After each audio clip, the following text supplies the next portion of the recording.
प्रत्याशी अनीसा कुमारी ने मतदाताओं से मांगा जन समर्थन। मतदाताओं से ढोलक छाप पर वोट देने की अपील। आपको बताते चले कि गया नगर निगम के वार्ड नंबर 41 के कर्मठ, शिक्षित, जुझारू, संघर्षशील, लोकप्रिय भावी वार्ड पार्षद उम्मीदवार अनीसा कुमारी ने अपने समर्थकों के साथ वार्ड के गली गली, घर घर जाकर आम मतदाताओं से जनसंपर्क अभियान में जुटे हुए हैं।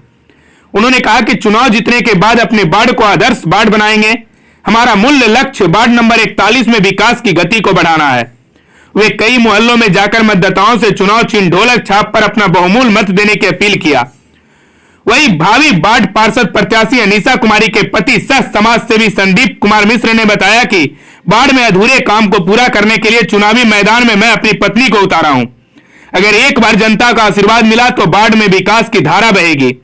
चुनाव जीतने के बाद हमारी पहली प्राथमिकता जनता के हित के लिए समर्पित होकर कार्य करना है। जात पात भेदभाव से ऊपर उठकर सरकार की सभी लोक कल्याणकारी योजनाओं को जन जन तक पहुंचाना, वार्ड 41 का सौंदर्यीकरण, स्ट्रीट लाइट एवं जल की समुचित व्यवस्था के साथ साथ जर्जर सड़कों एवं नलियों को पक्कीकरण करना। बीते 5 वर्षों में वार्ड के लोगों को नया राशन कार्ड, सामाजिक सुरक्षा पेंशन योजना का लाभ दिलाना मेरा पहला प्राथमिकता है। उन्होंने कहा कि संपर्क अभियान में हर वर्ग का समर्थन प्राप्त हो रहा है। चुनाव जीतने पर जनता की समस्याओं का निदान होगा। वार्ड के लोगों के मान सम्मान एवं स्वाभिमान के रक्षा के लिए तत्पर रहूंगा।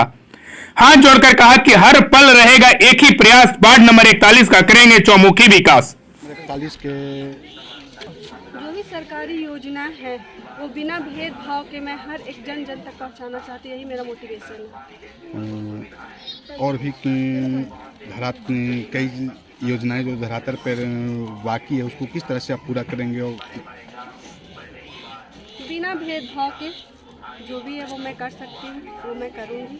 आप अपना परिचय दीजिए। मैं अनीसा कुमारी, वार्ड नंबर 41, ढोलक छाप, क्रमशः। हाँ, इधर जनता चुन करके अगर भेजती है तो सबसे पहली प्राथमिकता आपकी क्या रहेगी?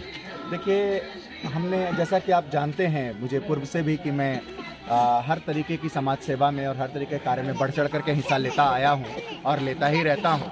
तो कुछ समस्याएं ऐसी हैं जो कि बिल्कुल जड़ कर गई हैं हमारे वार्ड संख्या 41 में, विशेष करके क्योंकि अभी तक 15 वर्षों से एक ही व्यक्ति के हाथ में ये सत्ता थी, क्योंकि उनके टक्कर देने वाले कोई भी सामने आना नहीं चाहते थे, उनके डर से, उनके भय से, आप जोक समझ लीजिए उसका। तो सबसे बड़ी प्राथमिकता जो हमारी होगी, जो काम सबसे पहला होगा, वह यह होगा कि जो हमारा महादलित टोला, रविदास टोला जिसे कहते हैं, वो आज तक विकास से अछूता है।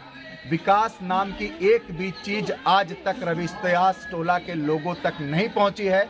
ना पूर्ण रूप से उन्हें आवास का योजना मिल पाया है, ना ही उन तक आवास की योजना पूर्ण रूप से पहुंच पाई है, ना ही उन्हें पूर्ण रूप से राशन कार्ड की सुविधाएं मिल पाई हैं। और जिन लोगों को आवास योजना मिला भी है, उन सब से घूस लेकर के दिया गया।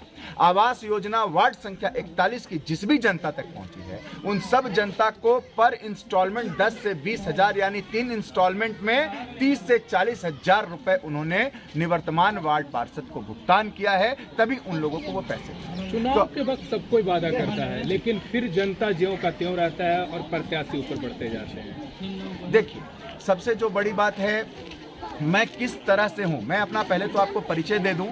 राजेश जी और कुछ पुराने साथी हैं हमारे, वो मुझे जानते हैं। मैं अभी बिहार प्रदेश सचिव हूं नमो फाउंडेशन में। नमो फाउंडेशन जो है ह्यूमन वेलफेयर में काम करता है और नीति आयोग से रजिस्टर्ड है, ठीक है। तो चूंकि हम नीति आयोग के माध्यम से कार्यक्रम करते हैं, तो जो भी ह्यूमन वेलफेयर का काम होता है वो वैसे भी हम लोग करते ही रहते हैं। कोरोना काल की यद्यपि आप बात करते हैं, तो कोरोना काल में मैं स्वयं बिना किसी भेदभाव के और बिना किसी स्वार्थ के निःशुल्क वैक्सीनेशन काउंटर पे लगातार उस त्रासदी में मैं लोगों की सेवा के लिए तत्पर था। आज रविदास टोला में आप जाएं, समय चुनाव की घोषणा भी नहीं हुई थी, उस समय मैं उस गली में जाकर कर करके नालियों का निर्माण मैंने अपने फंड से करवाया। मुझे किसी के चेहरे देखने की आवश्यकता नहीं है, क्योंकि मैंने देखा कि इतना कष्ट में वहाँ के लोग हैं कि वैसे कष्ट में नर्क में भी लोग नहीं भोगेंगे। नर्क की त्रासदी आज रविदास टोला और महादलित टोला के लोग भोग रहे हैं हमारे निवर्तमान वार्ड पार्षद। तो इस वजह से उस मोहल्ले में मैंने पहले ही स्ट्रीट लाइट की व्यवस्था नहीं थी, जो मैंने जीतने क्या चुनाव की घोषणा के पहले ही कर दिया। आपके घोषणा पत्र में क्या क्या है सर? हमारा पहला जो उद्देश्य है वह ढंग की सड़क, जल योजना, हर एक घर को जल मिले। हमारे मुख्यमंत्री जी का हर घर नल जल योजना जो है महत्वाकांक्षी उनकी योजना है, वो हर जगह पहुंचे। हर घर को जो आवश्यक है, चेहरा देख करके नहीं, जो लोग सही मायने में चाहते हैं कि उनको आवश्यकता है कि उनको राशन कार्ड के बिना घर नहीं चल सकता, उन लोगों तक राशन कार्ड पहुंचाना। कम से कम महीने में एक बार अपने वार्ड में निःशुल्क स्वास्थ्य शिविर लगवाना, दवाई का वितरण करवाना। ठीक है, ये सब हमारी प्रथम प्राथमिकता है। परिचय अपना सर। मेरा नाम संदीप मिश्र और वर्तमान में मैं नमो फाउंडेशन का बिहार